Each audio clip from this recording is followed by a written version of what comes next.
what are service requests, how can you use them, things of that nature. We'll walk through version 9. And so if you're not using it, you can see how it can be used now. We'll look at version 10, and really, it's really similar. So once you know 9 or play with that, and then if you're deciding, well, maybe we do want to start this, maybe you want a beta test for us in 10 and try that out, tell us what you might like changed, and we can do that as well. And as I said, please don't hesitate to ask the questions, put them in the chat box, or just blurt it out if we're going forward and there's something that you didn't get or missed and you wanted to at least talk about. So do that and we will go ahead.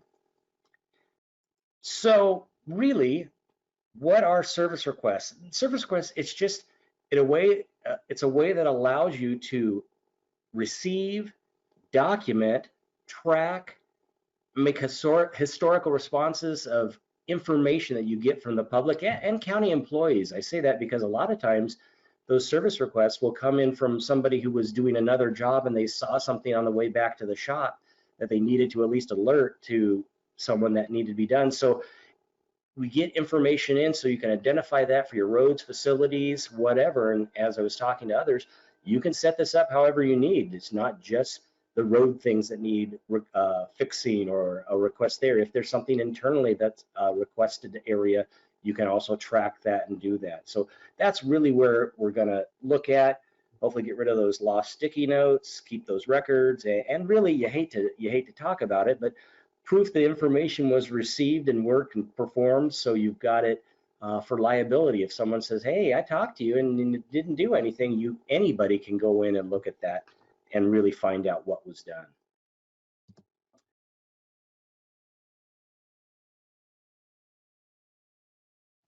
The service request module really is two base areas or submodules. You've got your requests, and then you've got the utilities, which are really all the drop-down information that you're going to put into a request or be able to do that.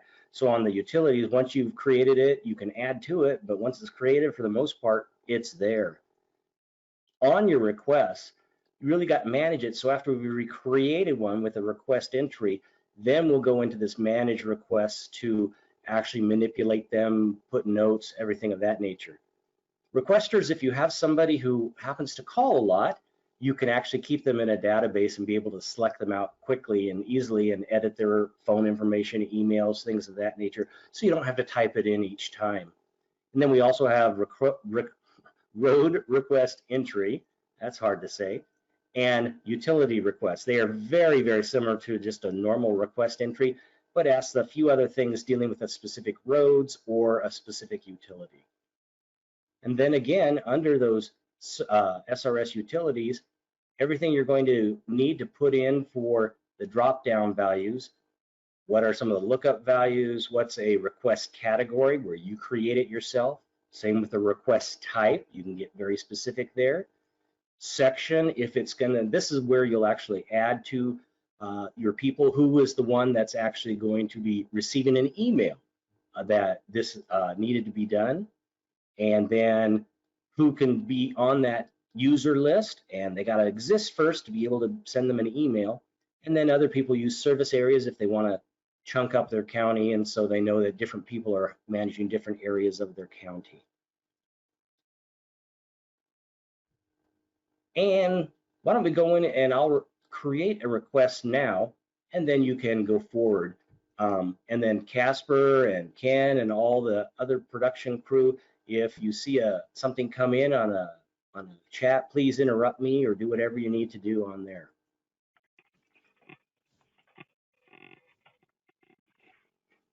So on the request entry, you see it brings up a form. Now remember, in some of the previous webinars, Casper talked about we're looking at maybe some other areas and other modules. You may prefer a form versus the grids, or you like the grids, and we can go there. So this one, it has, and it does start with the form view. And so let us know as you start doing this if you prefer this form view on other modules or other things, and we can integrate those as well. So really, the blue areas are your areas you have to fill in. It's always nice to have more information, but you just have to have the blue areas to get a service request going. Now, it defaults to anonymous, but if you know the person or you think they might be already in the database, you can go and search for them and see. And unfortunately, this person did not come up, but what I'm going to do is just add them there. And so now I can refill in that was, last name was Smith and first name Y-A-J-A. You can put in phone numbers, whatever you need is there. Okay, so blue again is required. We'll go down to a location. This is a free form text area, so you can put in anything you need, but do give, 800 feet up from Mrs. Johnson who called in or something like that nature. So you put all that in, because anything in the blue is going to, well, anything you put down on this form is going to transfer over to the actual service request. Section. This is where you as the county or you with your administrator set up which areas, which sections are going to receive these service requests when they're generated, because an email will go out to these people once we create it in our user section. So this county has actually divided it by people as well as their functions and things of that nature. So you just pick what area it's going to go to and get alerted to. And then again, the description is this where you can get detailed about what's going on, who has an issue, anything of that nature. If you have a street address, that's great. You do need sort of a road name that it's on, where it's at, something of that nature. You've got a lot more information across street. And again, it's going to pick from your road information cross streets that cross the road that you say it's on. So then you can pick a cross street that's closest to it if you would like. You've got milepost projects. How did the customer contact you? That's good to know. And if they want a call back or an email back or what they want as a response method saying, let me know if this is all done, what's happened. A lot of times people won't request that, but it's good to have. You can notify someone else in the county and the department by email when it's complete. You can assign a priority level. Yeah, everyone thinks it's high, but maybe it's not as high priority, but you can at least get priority levels. So that'll give you an opportunity later to filter it, slice and dice it for reports as to where's the most critical ones, have they been out there a long time, what can we do if you haven't closed them out. Now your request category, this is where you created these items because you're going to assign types of activities to those areas, those categories, and people that will get these emails that there is a service request. So you just again put what area it was. And then that request type, for this one that I chose, administration, there really was only one area assigned to it. You'll have like a lot of maintenance areas have multiple, and we'll see that here shortly. And then who took it in? Who was the one who received the request? There you go, that you can add a service area. Some people, like this county, put it up into zones, so you have that as well. But again, it wasn't required. It's there if you have it and you want to put it in, because always more data is better than no data. Once I have all of that information, I will save that. It still stays up here, leaving you the opportunity to make some edits and things of that nature if you want. And that is the entry of a request. So now we have it in the system. So now we can do things with it. You see, actually, that it rose right to the top because of the date, and that was the service request we just put in. So we have all this information. And it shows me that the request was created on this day. It's gone to this section, who's going to get the email. And actually an email will be generated and go to that section when we look at utilities, how you assign people to different sections. And it will tell them that they have a service request that they need to look up. We'll look at that shortly and we'll go back and look at those. But an email, just a basic email, goes to those people. You've got your other controls at the top. You can still attach documents to that, just like other modules. You can view the request again. It would bring up everything that was input for you. You can, over here, if you wanted to actually print the request. If you needed a hard copy of this to send it with somebody, you can click on that, print out your service request, again, pulling all that information for whomever you need.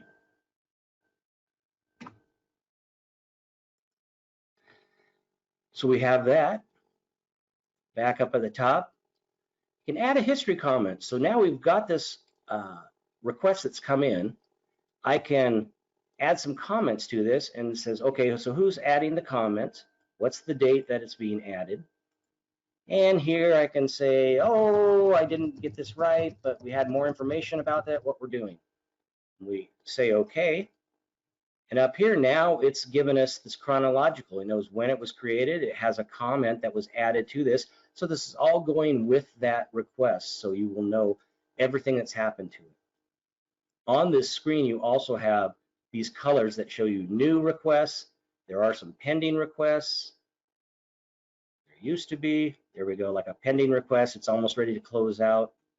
This white one, it's been generated, sent an email, but that person has not opened it up yet to look at that, and then it will turn blue, as being it's a new request, where they can change it to a new request.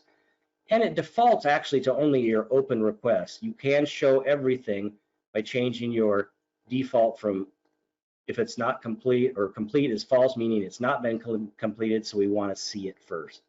But you can see everything that's been completed as well. And in fact, we can always come back to this one. So if I took that filter off, it would give me all the requests that have come in, have been completed. And again, this is a training database, so I've got a lot that are open or new, but that's just because we're in a training database. We haven't closed them out yet. I got a little different color, but it should be a gray here as being closed. That white is not been reviewed yet, and the blue is a new.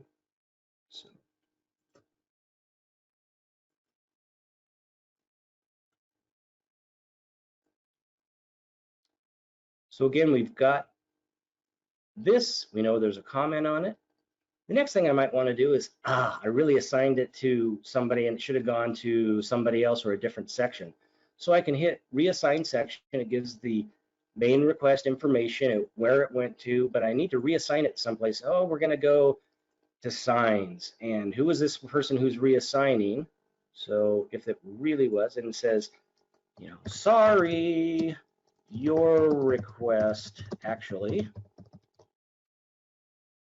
and reassign the section. And now when we look at that, again, it gives me all of those pieces of information, and it sends that email to this new section as well. Any questions so far on that?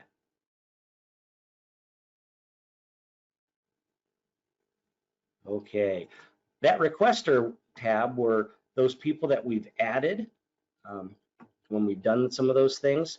So YAJA, hey, look, Mr. Smith actually was there, and I can still edit this and add alternative phone numbers, anything that way. Now, if this person calls in again, when you start typing in their name, it will find everything that matches that, and you can select them, and it would fill in all of that information for a new request if you needed that. And then, as we talked about, we had that information on the road requests. Very similar to what you've done, just got a little more specific on road information and things of that nature. Or that utility request, doing more with asking for maybe the requesting company, all of those. Majority you'll probably use your just regular request entry. However, you have these if you need specifics for specific items. So where do you get all that information to put in there about all those little drop downs? Let's look a little bit at that. You have under utilities really all the areas, little drop down menus that you're going to fill in and go from there. Lookup values, that gives you everything that's in a lookup value in Iris, but there may be something like, oh, hey, how about contact method? We had that as one of the fields there, and we knew about that. You have most of them for this is already filled in, but if you had a strange one that came in, you can always add to that, put in another name of it and what the description is. You know, if you had a carrier pigeon now is the way we're going to contact that it came in, you can add those pieces of information as you need.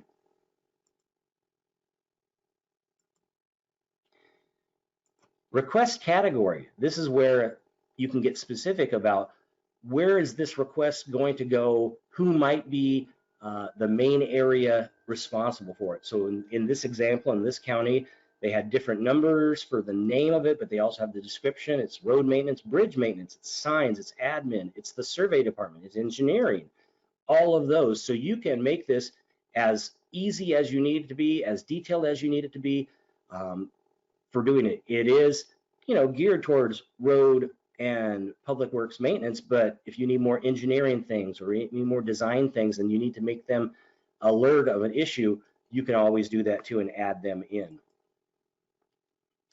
The request type, this county, again, in this training database, we have a truckload of those, but you can easily add to this, make just a few of them, because you're going to have probably potholes, you're going to, depending on what part of the state you're in, you may have a dead deer that you have to take care of or something of that nature. If your county has to take care of that in public works, whatever it might be, you can create your areas or your types of activities here. And here's where it gets important, because it has those request categories that we assigned. So if you create a name here and you assign it to a request category, when you selected that request category, it's only going to show you the things for choosing that match up there. So like on admin, we only really had administration, so it only showed me one choice there. But signs, we got 3 or 4 different things, so you can get specific about what that request might be. Section. Here's the important thing here. Each of these names of the areas and the sections that the people did in the description, they will have an actual person that is going to be getting the primary email saying there is an issue here. You have the plus symbol here. You can add additional people to also get that same email. You can have multiple areas. So if you had a large maintenance area and you wanted 3 or 4 people, you can always add them in here. So again, you maintain your who's getting an email from this section here. Now it's the chicken or the egg, which came first. You do have to, in that bottom one, SRS users, they do have to be listed as an SRS user with their email in order for them to actually be assigned to that section to be able to get information. So add your people, add their email, and then you can put them in a section and they will get a notification. And that last area was the service area, and this county actually, again, put their service area into 4 districts. Easier for them. Don't have to use it. You can use it. You can make it as detailed as you want. And really, that's the main thing of entering and managing your service requests.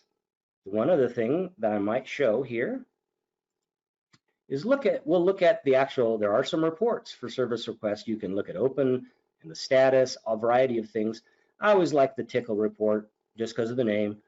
And you can actually say, okay, between June 1st of this year and August 1st, if I did that right, 08, okay, 08, 01.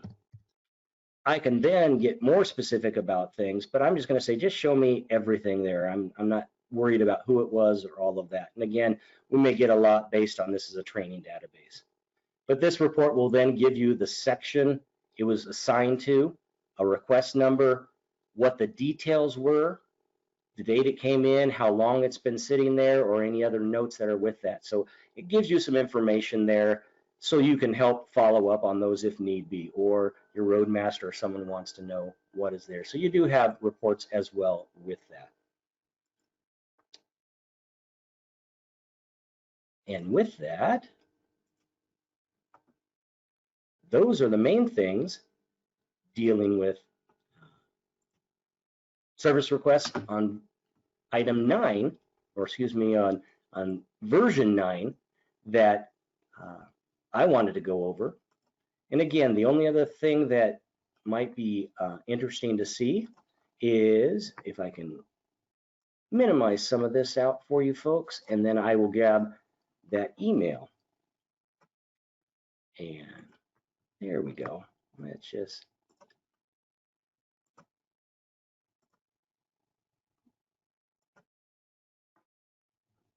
let's get rid of the chat. And this was actually I was working with the county and was actually testing something, so I put myself in on their live data, and so I have to go back in and take myself out, or else I keep getting requests for things at times. But this is basically just a service request that comes in to me or to the person you assigned it to, gives you the number, a priority level, anything that was filled in on that request form will come here as an email, and to everybody you assigned to get those on the emails. And with that, let me see. Oh, we do have a question on merging duplicate requesters. That's a little more detailed, but it's not extremely difficult. I'm actually going to, at the end here, send out a written documentation on that, and I have a couple of pages on that as well. I think for this one, we won't go over that. However, I will make sure with Jeanette that I follow up with you to make sure that we can do that. And her question is, if I had Mary Smith 12 different times in a requester and the same information, I want to just merge those into one requester. And it can be done. We just have to do a few extra clicks. So I promise we'll do that. I'll get back to you on that one. Any other questions? That was a good one. Well, at this point, I would like to turn it over to Casper to talk a little bit about version 10. Again, it is extremely similar to what we are doing now in 9, a little different interface, but again, it still allows you to track, still allows you to give you all the reports and everything of that nature. So I'll turn it over to Casper at this point.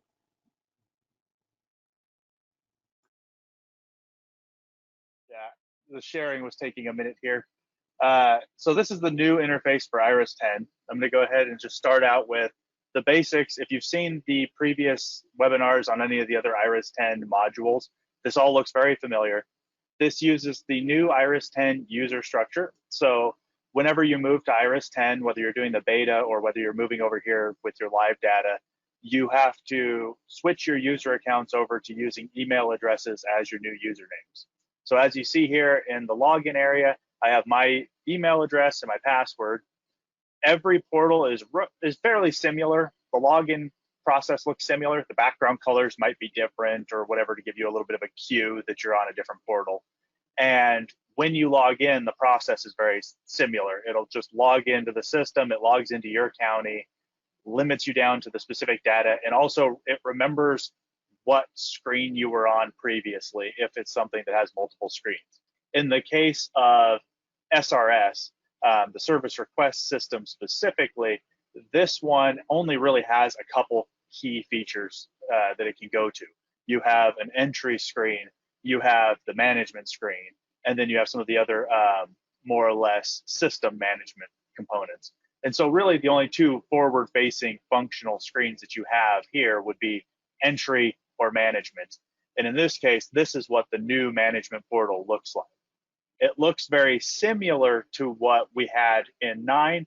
You have a few differences. For example, if I click on let's see if there's anything with a longer description here. You can see the request body is now displayed down at the lower part of the screen in case it's a long description or in case you have a lot of information that was copy and pasted into it.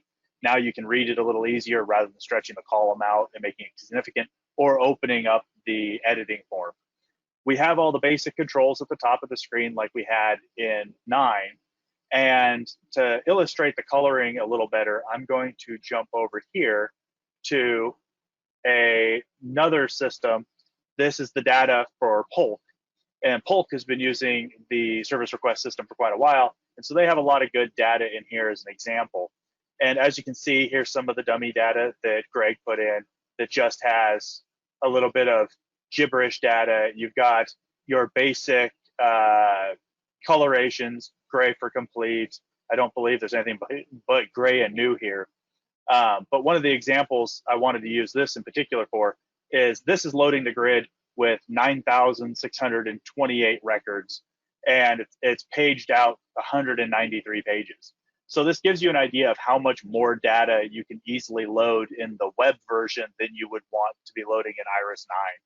If you were to load it all into the singular grid in Iris 9, not only would it take a while, which it's still going to take a minute to load that data into your system, but it's going to basically be unmanageable in 9 just because of your general size of the data set and how far you'd have to scroll. The other thing I would like to pop over here and show, my interface is lagging a little behind what I'm trying to click on, so there might be a little bit of a weird delay here. It looks like I'm kind of teleporting around. But in the report side, the example Greg gave was the tickle report. And you can see that that exists over in 10 already. And so any of the reports that you run with SRS in 9 has already been replicated into 10. And in this particular example, there's even one with a little thumbnail showing how that report works. And each portal, as you work through, works the exact same way. So when you're logged into Iris 10 in SRS, if you wanted to jump over to the portal for reports or out to the main menu so that you could see a list of all the modules you have access to and then pick another one to jump over to, your login and your system credentials are exactly the same. And it works very similar to Iris 9 in that your administrator has given you specific access to certain pages at certain levels, whether you can add, edit, delete, whatever the case may be. Now, this system's still in very active development.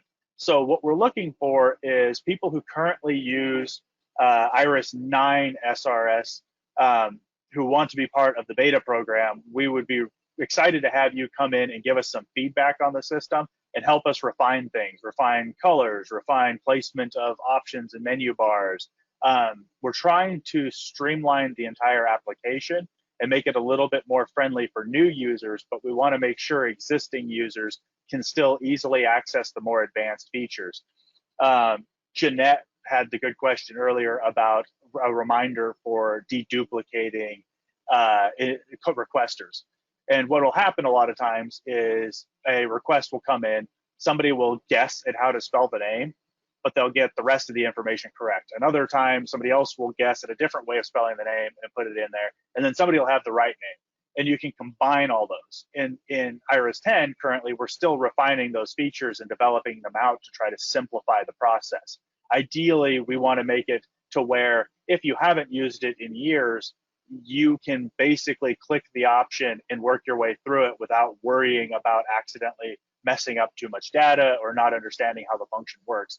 And the real key to that will be getting good feedback from everybody as we develop the system. There's not a whole lot I have to show on this in particular, so this will be pretty short.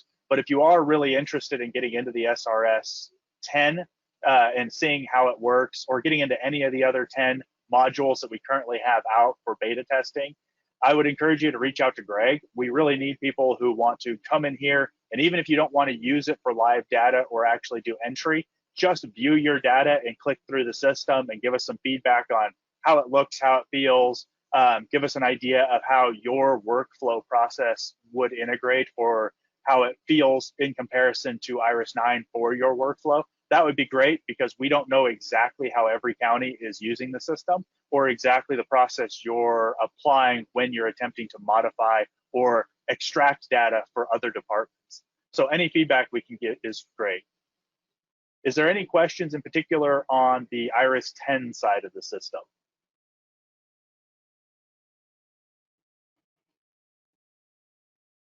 I'm looking in chat for you, Casper, and so far nobody bounced in. But again, to emphasize what Casper was asking about or was saying is, we want you to play with it and do it in beta or do whatever, and we actually hope that you break it because that means that we can make it better in the long run for everybody else. So it's okay, and don't feel hesitant if you get in there and start playing with it and see something go really strange. Let us know that. We want to know those types of things. And for those who weren't in the other webinars where we discussed it, we're currently replicating all of your data on a set schedule into Iris 10 so that we can have all of your data available for testing. And if you want to test and make changes and you're not using that for actual live data acquisition, it will be replaced either nightly or weekly anyway, so you don't have to worry about anything corrupting data. It's a one-way transition unless you specify otherwise. Now, if you want to move over to using it in the actual full beta capacity and accumulating new data in the Iris 10 system, then you'll work with Greg and our database administrator, Ken, to ensure that we have all of those things preserved, and so that replication isn't happening. And now the primary data is coming in through 10. And that gives us a better way to compare the two and ensure the systems integrate appropriately.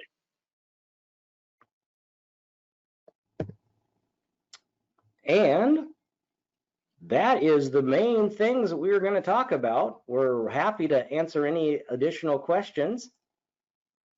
I will be sending out that written document on service requests in version 9.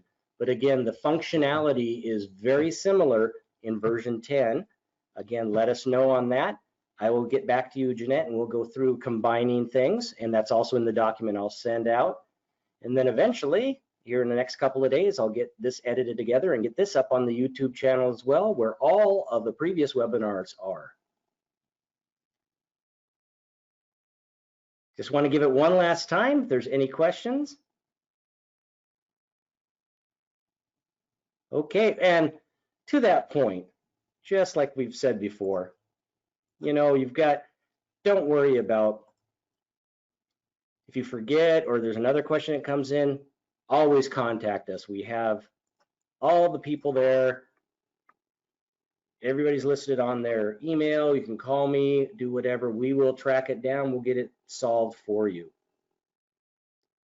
Well, thank you very much for attending. We appreciate you taking the time, and don't be afraid to ask questions, and we will get going. We do want to also get you put on your calendar for September 10th. We're going to be looking at Iris Remote and going through that updated module for version 10 of how it can be used for the counties, and looking for those people who want to beta test that ability to go out in the field and do sign inspection, do things of that nature. So that is coming on September 10th.